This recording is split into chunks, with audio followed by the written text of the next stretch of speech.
শেখ হাসিনার বিচার এই মাটিতেই হবে বলছেন মির্জা ফখরুল। দেশ বাঁচাতে পিআর নির্বাচন দিতে হবে বললেন চরমোনাই পীর। নির্বাচন বিলম্বিত হলে স্বৈরাচার লাভবান হবে বলছেন জাহিদ হোসেন। এবং সর্বশেষ জানাবো, আওয়ামী লীগের আর ফিরে আসার কোনো সুযোগ নেই বলছেন নুরুল হক নূর। শুনছিলেন সংবাদ শিরোনাম, এবারে বিস্তারিত।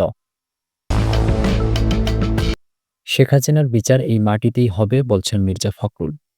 বিএনপি মহাসচিব মির্জা ফখরুল ইসলাম আলমগীর বলেছেন, আজ প্রমাণিত হয়েছে শেখ হাসিনা এই বর্বর হত্যাকাণ্ড ও গুমের জন্য দায়ী। তার বিচার অবশ্যই এই দেশের মাটিতেই হতে হবে এবং সর্বোচ্চ শাস্তি পেতে হবে।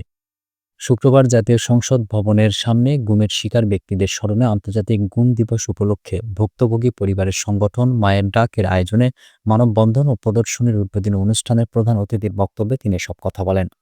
মির্জা ফখরুল বলেন, অন্তর্বর্তী সরকার গুম কমিশনকে প্রকাশ্যে আনা ও পাবলিক শুনানি আয়োজনের ক্ষেত্রে সম্পূর্ণভাবে ব্যর্থ হয়েছে। গুম হওয়া ব্যক্তিদের মা ভাই বোনদের কান্না থামাতে তারা ব্যর্থ হয়েছে। এই বিষয়ে অবশ্যই জনগণের কাছে জবাবদিহি করতে হবে।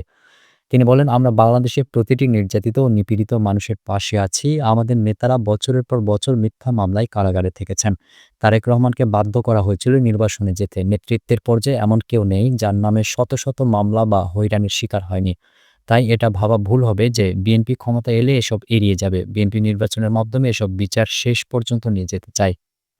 বিএনপি মহাসচিব বলেন, আমাদের অন্যতম দাবি ছিল গুম ও হত্যার বিচার। আমরা প্রতিশ্রুতি দিচ্ছি, গুম হওয়া শিশুদের পাশে সবসময় থাকব এবং যতদিন পর্যন্ত ন্যায় বিচার না হবে ততদিন লড়াই চালিয়ে যাব। গুমের শিকার প্রত্যেকের সম্পূর্ণ তথ্য সরকারকে প্রকাশ করতে হবে। গুমের শিকার ব্যক্তিদের পরিবারকে আশ্বাস দিয়ে তিনি বলেন, আপনারা নিরাশ হবেন না। জনগণের আন্দোলন কখনো ব্যর্থ হয় না, এর নজির নেই। আপনারা ইতিমধ্যেই প্রমাণ করেছেন আন্দোলনের মাধ্যমে ফ্যাসিবাদকে ক্ষমতা থেকে সরানো সম্ভব। আমরা বিশ্বাস করি যারা পিতা ভাই বা সন্তান হারিয়েছেন তারা অবশ্যই ন্যায় বিচার দেখে যেতে পারবেন। দেশ বাঁচাতে পিআর নির্বাচন দিতে হবে বলছেন চরমোনাই পীর।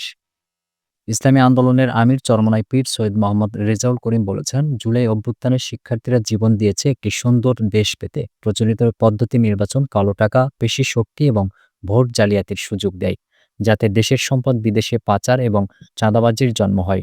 এই পদ্ধতি নির্বাচন আর চায় না। দেশ বাঁচাতে ভোটের অনুপাত বা পিআর পদ্ধতিতে নির্বাচন দিতে হবে। শুক্রবার রাজধানীর শাহবাগে ইসলামী ছাত্র আন্দোলনের ৩৪তম প্রতিষ্ঠা বার্ষিকী উপলক্ষে ছাত্র সমাবেশে প্রধান অতিথির বক্তব্যে এসব কথা বলেন চরমোনাই পীর। সমাবেশ থেকে শিক্ষা ব্যবস্থার মৌলিক সংস্কার, পিআর পদ্ধতিতে নির্বাচন, জুলাই ঘোষণাপত্র ও সনদের আইনি ভিত্তি, নিয়মিত ছাত্র সংসদ নির্বাচন, জুলাই গণহত্যার বিচার এবং চাঁদাবাজি বন্ধ সহ ৭ দফা ঘোষণাপত্র পাঠ করা হয়। ছাত্র আন্দোলনের সভাপতি ইউসুফ আহমদ মানসুরের সভাপতিত্বে চরমোনাই পীর বলেন, অন্তর্বর্তী সরকার গণভোট দিয়ে দেখুক জনগণ পিআর চায় কিনা। নির্বাচন ব্যবস্থার মৌলিক সংস্কার এবং গণহত্যার বিচার দৃশ্যমান হতে হবে। ইসলামী আন্দোলনের নায়েবে আমির সৈয়দ মোহাম্মদ ফজলুল করিম বলেন, তারেক রহমান ও সজীব ওয়াজেদ জয়ের মৌলবাদ বিষয়ক বক্তব্যে কোনো পার্থক্য নেই। মৌলবাদ নিয়ে যারা আজ সমালোচনা করেন তারাই একসময় ডানপন্থীদের ভোটে নির্বাচিত হয়েছিলেন। ৯২% মুসলমানের দেশে ইসলাম বিজয়ী হবেই, এটাই স্বাভাবিক নিয়ম। যারা মৌলবাদকে ভয় দেখায় তারা মূলত ইসলাম বিদ্বেষী। নির্বাচন বিলম্বিত হলে স্বৈরাচার লাভবান হবে বলছেন জাহিদ হোসেন। জাতীয় নির্বাচন বিলম্বিত হলে স্বৈরাচার ও তাদের সুবিধাভোগীরাই লাভবান হবে বলে মন্তব্য করেছেন বিএনপির স্থায়ী কমিটির সদস্য ডাক্তার এজেড জাহিদ হোসেন। শুক্রবার জাতীয় প্রেস ক্লাবে বিশ্ব মানবাধিকার সংস্থা বাংলাদেশের উদ্যোগে গণতন্ত্র ও মানবাধিকার নিশ্চিতে জাতীয় সংসদ নির্বাচনের গুরুত্ব শীর্ষক এক আলোচনা সভায় তিনি এ মন্তব্য করেন। জাহিদ হোসেন বলেন, কিছু রাজনৈতিক দল নানা দাবি তুলছে, যেমন পিআর পদ্ধতি ছাড়া নির্বাচনে যাবে না, কিন্তু এর ইঙ্গিত ভেবে দেখা দরকার। যদি নির্বাচন প্রলম্বিত বা বিলম্বিত হয় তখন লাভবান হবে কারা? লাভবান হবে পতিত স্বৈরাচারের রেখে যাওয়া সুবিধাভোগীরা। তারা প্রশাসন, বিচারালয়, ব্যবসা বাণিজ্য সর্বত্র ছড়িয়ে আছে। দেশে বিদেশে বসে ষড়যন্ত্র করছে যেন নির্বাচন না হয়। ফলে বিশৃঙ্খলা তৈরি হলে উপকার পাবে পলায়নকৃত স্বৈরাচার। আপনারা যারা বুঝে না বুঝে বিভিন্ন দাবি তুলে আজকে নির্বাচনকে পিছিয়ে দিতে চান, তারা কি প্রকারান্তে স্বৈরাচারের পক্ষে কাজ করছেন কিনা সেটি কি বিবেচনা করছেন? তিনি বলেন, আমরা স্পষ্ট ভাষায় বলতে চাই, আর বিলম্ব নয়। ডক্টর মোহাম্মদ ইউনূসের নেতৃত্বে যে অন্তর্বর্তীকালীন সরকার ফেব্রুয়ারির মধ্যভাগের মধ্যে নির্বাচনের জন্য প্রধান নির্বাচন কমিশনার সহ কমিশনকে যে রিকোয়েস্ট করেছেন, এখন আমরা চাই অনতিবিলম্বে নির্বাচন কমিশন নির্বাচনী রোডম্যাপ ঘোষণা করবে।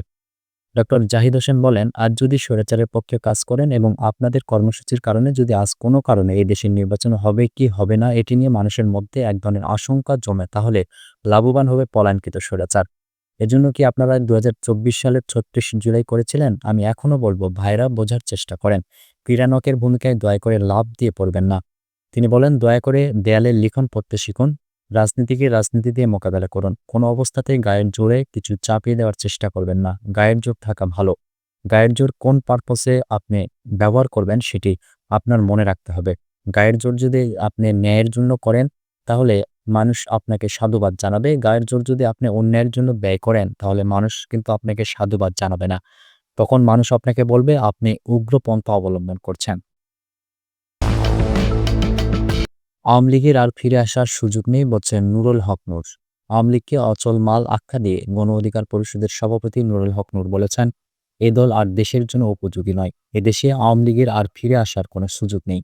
শুক্রবার বিকেলে যশোরের মুন্সি মেহেরুল্লাহ ময়দানে জেলা গণ অধিকার পরিষদের আয়োজিত এক গণ সমাবেশে প্রধান অতিথির বক্তব্যে তিনি এসব কথা বলেন। নুরুল হক নূর বলেন, বিগত ৫০ বছর ধরে যেভাবে কালো টাকার রাজনীতি চলছে সেটি বন্ধ না হলে উন্নয়ন সম্ভব নয়। তিনি বলেন, বিশ্ববাজারে পণ্যের দাম কমলেও বাংলাদেশে কমছে না, কারণ দুর্নীতি, লুটপাট ও ক্ষমতার লোভ। এই কারণেই দেশ এমন অবস্থায় পৌঁছেছে। বর্তমান অন্তর্বর্তীকালীন সরকারও আগের পথেই হাঁটছে। তিনি আরো বলেন, পুরাতন ব্যবস্থা দিয়ে নতুন রাষ্ট্র কাঠামো গঠন করা সম্ভব নয়, তাই নির্বাচন নয়, আগে দরকার রাষ্ট্র সংস্কার। রাষ্ট্র পুনর্গঠন ছাড়া কোনো নির্বাচন গ্রহণযোগ্য হবে না। আওয়ামী লীগ সরকারের বিরুদ্ধে তীব্র সমালোচনা করে তিনি বলেন, গত ১৬ বছর ধরে শেখ হাসিনা এককভাবে দেশ চালিয়েছেন, কিন্তু আজ শেষ বেলায় সাধারণ মানুষের দুঃখ কষ্ট লাঘব করতে পারছেন না। দিল্লির মাল দিল্লি চলে গেছে। যারা এখনো ক্ষমতার আস্ফালন দেখাচ্ছেন, সাধারণ জনগণই তাদের প্রতিহত করবে। সমাবেশে বিশেষ অতিথির ভাষণে গণ অধিকার পরিষদের সাধারণ সম্পাদক মোহাম্মদ রাশেদ খান বলেন, আওয়ামী লীগ একতরফাভাবে ইতিহাস লিখেছে। এখনকার অন্তর্বর্তীকালীন সরকারও একই পথ অনুসরণ করছে। জনগণের দাবি রাষ্ট্র সংস্কার ও সুষ্ঠু নির্বাচন। নির্বাচন সংস্কার না হলে আওয়ামী ফ্যাসিবাদ আবারও ফিরে আসবে।